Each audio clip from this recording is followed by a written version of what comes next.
સમાચારની આગળ વધુ વાત કરીએ તો Sheth TC Kapadia arts and commerce college અને Sheth UT Kapadia law college Bodeli ખાતે 60મા વાર્ષિક દિનની ઉજવણી કરવામાં આવી.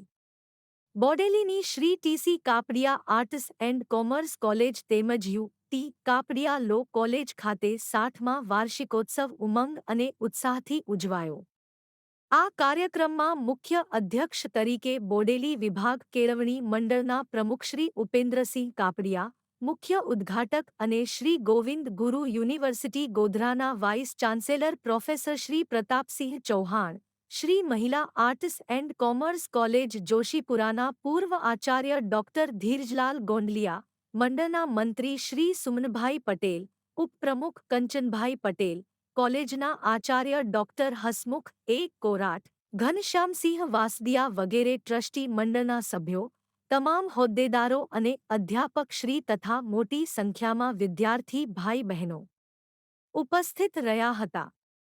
વિદ્યાર્થીઓની સિદ્ધિઓને બિરદાવવા માટે ઉપસ્થિત રહેલ તમામ મહાનુભાવોનું કોલેજના આચાર્ય ડોક્ટર કોરાટ સાહેબે શાબ્દિક સ્વાગત કર્યું હતું. સર્વપ્રથમ કોલેજ પરિવાર દ્વારા પધારેલ મુખ્ય મહેમાન મહાનુભાવોનું ચાલુ સન્માન કરવામાં આવ્યું હતું. સમારંભના મુખ્ય મહેમાન પદેથી શ્રી ગોવિંદ ગુરુ યુનિવર્સિટીના માનનીય વાઇસ ચાન્સેલર પ્રોફેસર પ્રતાપસિંહ વિદ્યાર્થીઓને પ્રેરણાત્મક ઉદ્બોધન કરતા કોલેજના યુવાનોને શિક્ષણ દ્વારા અનેક અભ્યાસક્રમોમાં જવાનો માર્ગ મોકળો છે તેમ જણાવ્યું હતું અને વધુને વધુ અભ્યાસ કરવા માટે શીખ આપી હતી. અતિથિ વિશેષ તરીકે પધારેલ પૂર્વ આચાર્ય ડોક્ટર ધીરજલાલ દ્વારા કોલેજના વિદ્યાર્થીઓને પોતાના મનનીય પ્રવચનમાં જીવનના ધ્યેયને પ્રાપ્ત કરવા માટે મજબૂત સંકલ્પ રાખવાની શિખામણ આપી હતી. પરીક્ષામાં નાસીપાસ થયા વગર આગળ અભ્યાસ કરવા માટે તેમજ મન અડગ રાખીને મજબૂત બની અભ્યાસ કરવા જણાવ્યું હતું.